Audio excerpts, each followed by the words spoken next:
इस बात के बारे में बहुत अच्छी बात कही आपने। ये ऐसा देखो भाई क्या होगा इस चीज़ के बारे में, क्योंकि आदमी तो 200 ही जाएंगे।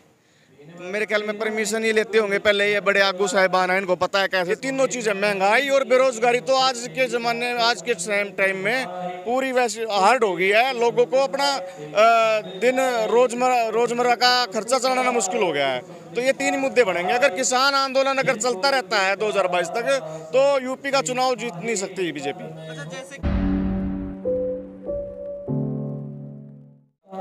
सिंघू बॉर्डर पर ये आंदोलन चल रहा है किसानों का, और यहाँ पर हमारे साथ तमाम युवा भी मौजूद हैं इस वक्त। और जैसा कि आपको पता है कि किसान नए नए ऐलान कर रहे हैं, और आने वाले 19 जुलाई को संसद का मानसून सत्र चालू हो रहा है, और उसके बाद इस मानसून सत्र में विपक्ष बातें उठाए संसद में किसानों का, इसके लिए किसान जो है अपनी रणनीति बना रहे हैं। और इसी क्रम में हम इनसे बात करने वाले हैं कि आखिर किसानों का जो मुद्दा है कैसे समाधान होगा इसका, किस तरीके से अब आने वाले समय में मानसून सत्र में जिस तरीके से बात चल रही है कि किसान जाएंगे वहां पर धरना प्रदर्शन करेंगे संसद के सामने, उस पर आप क्या कहेंगे? देखिए, हम जाएंगे वहाँ और शांति से बैठेंगे, धरना करेंगे, क्योंकि हमने ठान लिया है कि ये हमें 2024 तक ये आंदोलन चलाना पड़ेगा, क्योंकि ये सरकार ऐसे मानने वाली नहीं है।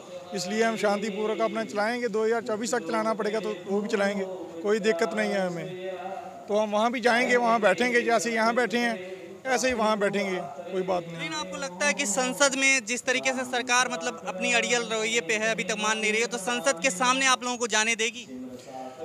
देखिए, हम शांति से जाएंगे और देखा जाएगा, तब का तब देखा जाएगा जाने देते हैं या नहीं जाने देते। ये तो वहाँ की स्थिति का तभी पता चलेगा जब हम यहाँ से जाएंगे। अभी हम क्या कह सकते हैं सरकार के बारे में, क्योंकि सरकार तो पहले से भी ऐसा कर रही है, कई रणनीतियाँ घट रही है धरना उठाने के लिए। अब 26 को भी देखा कैसे बदनाम किया किसानों को, तो अभी हम कुछ नहीं बोल सकते। सर कोई बात नहीं, अभी तक तो डटे हैं, सरकार को भी झुकना पड़ेगा। अभी घर से निकले कुछ ना कुछ तो होगा, जहाँ वो और जाएंगे जहाँ हम आ जाएंगे।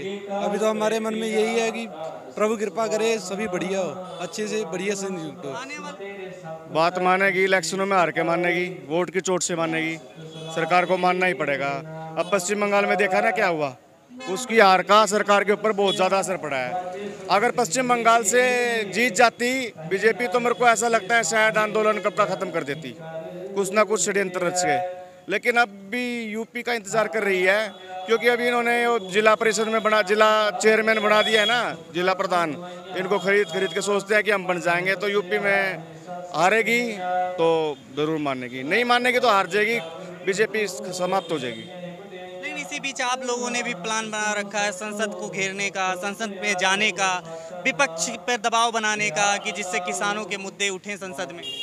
ऐसा है जी, विपक्ष ने तो दबाव बना रखा हो या ना बना रखा हो, लेकिन किसानों ने जरूर दबाव बना रखा है। संसद पे जाने का तो ये है कि जत्थेबंदियों का फैसला है, वो ज़्यादा भीड़ को इसलिए नहीं ले जाना चाह रहे वहाँ पे कि ताकि कोई भी सरकार षड्यंत्र ना रच सके। इसलिए इन्होंने फैसला लिया है कि 5-5 बंदे एक जत्थेबंदी से जाएंगे। 40 जत्थेबंदी होगी तो 200 बंदे हो गए, तो 200 बंदे जाएंगे। अब ये तो देखना ये पड़ेगा कि सरकार किस तरीके से जाने देती है वहाँ पे उनको, या परमिशन से, या जैसे जाएंगे, वो तो बड़े साहबान हैं, उनको पता है। तो उससे सरकार को अंदर से तो 17 तारीख को उन्होंने ये भी बोला है, रोज पत्र देंगे हम एमपीओ को, वो ये देंगे भाई आप अंदर से हल्ला करना, क्योंकि वोट देते हैं हम एमपी को वोट देकर बनाया जाता है। तो वोट हम लोगों ने भी सबने दी है उसको, तो भी बने हैं वो अंदर से कहेंगे तो बाहर से ये लोग कहेंगे। तो देखो उस पर कुछ फर्क पड़ना चाहिए, देखो क्या होता है, सरकार देखती है ये तो बात। लेकिन आपको लगता है कि संसद के सामने आप लोगों को पहुंचने देगी सरकार? हाँ, इस बात के बारे में बहुत अच्छी बात कही आपने। ये ऐसा देखो भाई क्या होगा इस चीज़ के बारे में, क्योंकि आदमी तो 200 ही जाएंगे। मेरे ख्याल में परमिशन ही लेते होंगे पहले, ये बड़े आगू साहिबान हैं, इनको पता है कैसे जाना है। हमारे को जिन्होंने फैसला लिया है वो तो ही जान सकते हैं, बता सकते हैं जी हम कैसे जाएंगे, परमिशन लेंगे या विदाउट परमिशन जाएंगे, वो तो वो लोग ही बताएंगे जी। फिलहाल और लोग कैसे, ये धरना प्रदर्शन ऐसे ही जारी रहेगा? अभी फिलहाल धरना प्रदर्शन तो आपको दिख रहा है जारी है, सुबह शाम भगवान के नाम लिए जाते हैं यहाँ पे। धरना प्रदर्शन तो चालू है जी, चालू रहेगा, देखो जब तक रहेगा, परमात्मा की इच्छा है। आपने बात की इलेक्शन की, बंगाल चुनाव तो हार गई, लेकिन अभी भी सरकार इसी चीज़ में लगी है कि ममता बनर्जी को वहाँ से हटा दे, इस्तीफा दिलवा दे। जिस तरीके से अभी वहाँ पे सदन की मतलब विधानसभा की अभी सदस्य भी नहीं है ममता बनर्जी। वो तो बन जाएगी, वो तो आगे एक सीट खाली हो गया वहाँ बन जाएगी। लेकिन ये लोग तो क्या है, षड्यंत्रकारी सरकार होती है ना जो ये काम करती है। ये जो अच्छी पॉलिटिक्स होती है वो होती है वोट से लड़ो, इलेक्शन से लड़ो, पब्लिक को बताओ, उसके दूसरी पार्टी के गुण के बारे में बताओ, तभी तो जीता जा सकता है। लेकिन ये क्या षड्यंत्र हुआ है, वो जीत गई तो अब उसके एमएलए खरीद लो, है उसके एमएलए खरीदने के बाद उसको अपने तरफ कर लो, उसको मुख्यमंत्री के पद से हटाने के लिए कुछ ना कुछ लालछन लगाओ, षड्यंत्र रचो, ये कोई अच्छी बात नहीं है। लेकिन जिस तरीके से चल रहा है कि सरकार लगातार यूपी में भी अभी कोशिश कर रही है यूपी चुनाव जीत जाए, तो अगर बाई चांस यूपी जीत जाती है तो फिर आप लोगों के किसान ऐसा है जी, किसान आंदोलन अगर रहेगा ना तो यूपी से चुनाव बिल्कुल नहीं जीत सकते, ये पक्की बात है। किसान आंदोलन अगर अगले 2022 तक चलता है तो यूपी में इलेक्शन नहीं जीत सकते। एक फर्स्ट बात ये, पहला असर पड़ेगा किसान आंदोलन का, दूसरा असर पड़ेगा महंगाई का और तीसरा असर पड़ेगा बेरोजगारी का। ये तीनों चीज़ें, महंगाई और बेरोजगारी तो आज के ज़माने में, आज के टाइम में पूरी वैसे हार्ड हो गई है। लोगों को अपना दिन रोजमर्रा का खर्चा चलाना मुश्किल हो गया है।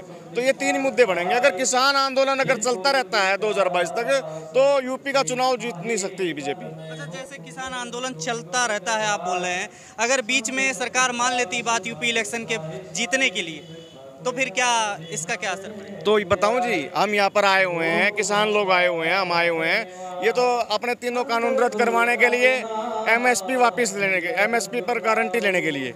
उस राजनीतिक मुद्दा तो है ही नहीं इन लोगों का, फिर ये क्यों जाएंगे यूपी में प्रचार करने के लिए? कोई यूपी में प्रचार करने के लिए नहीं जाएगा। हाँ, फिर हारो जीतो या कुछ भी करके वो जीतो हारो, वो बात अलग की है। फिलहाल सरकार के पास बहुत सारे सरकार के सामने संकट है, पेट्रोल डीजल की महंगाई लगातार बढ़ रही है, गैस की, और तमाम मुद्दे हैं, बेरोजगारी आपने बताया। तो क्या इससे कुछ असर पड़ता हुआ दिखाई दे रहा है? आखिर क्यों नहीं सरकार आप लोगों की बातें सुन रही? लगातार अभी बयान आ रहा है कृषि मंत्री का कि वो तो बिल वापसी की मूड में नहीं है। चलो नहीं होंगे मूड में, कोई बात नहीं है, अच्छी बात है। हम तो वो भी एक बात बताऊं जी मैं आपको, कोई भी आदमी इतने ऊंचे पद पर पहुंचता है ना, प्रधानमंत्री हो गया या फिर कोई कृषि मंत्री हो गया, वो कुछ ना कुछ अच्छे कर्म करके ही पहुंचता है, क्योंकि कोई ना कोई अच्छा कर्म होता है इंसान का जो उसको आगे लेके जाता है, तो इतने ऊंचे पद पर पहुंचता है। लेकिन पहुंचने के बाद जब वो अन्याय करता है ना अपनी धुन में, एक अहंकार में, जब अन्याय करता है तो उसको परमात्मा देखता है, और वो परमात्मा जो है ना अपने आप डाउन कर देता है स्थिति को। तो कोई बात नहीं, कभी आज वो अपने आप में बने रहो, नहीं होंगे, एक दिन करना पड़ेगा, नहीं होंगे तो सरकार नहीं रहेगी, खत्म हो जाएगी बीजेपी। इसी बीच तमाम समस्याएं भी आ रही है, कोरोना आया, उसके बाद अब बताया जा रहा है तीसरी लहर भी आ जाएगी, दूसरी लहर के बाद। कोरोना की तीसरी लहर तो लानी है इन्होंने, तीसरी लहर आएगी, जरूर आएगी, बिल्कुल, चौथी भी आएगी। और बाहर देशों में तो दूसरी लहर आई नहीं है, हमने तो कहीं देखा नहीं बाहर देश में कहीं दूसरी लहर आई हो। अमेरिका तो एक ऐसा देश देखा हमने जहाँ पर उसने कभी मेरे ख्याल में लॉकडाउन भी नहीं लगाया, थोड़ा लगाया लेकिन इतना नहीं लगाया जितना बता रहे थे। अपने यहाँ तो फिर दूसरी बार भी लॉकडाउन लग गया। आज भी हरियाणा में लॉकडाउन लगा हुआ है, अभी भी 1 हफ्ते का।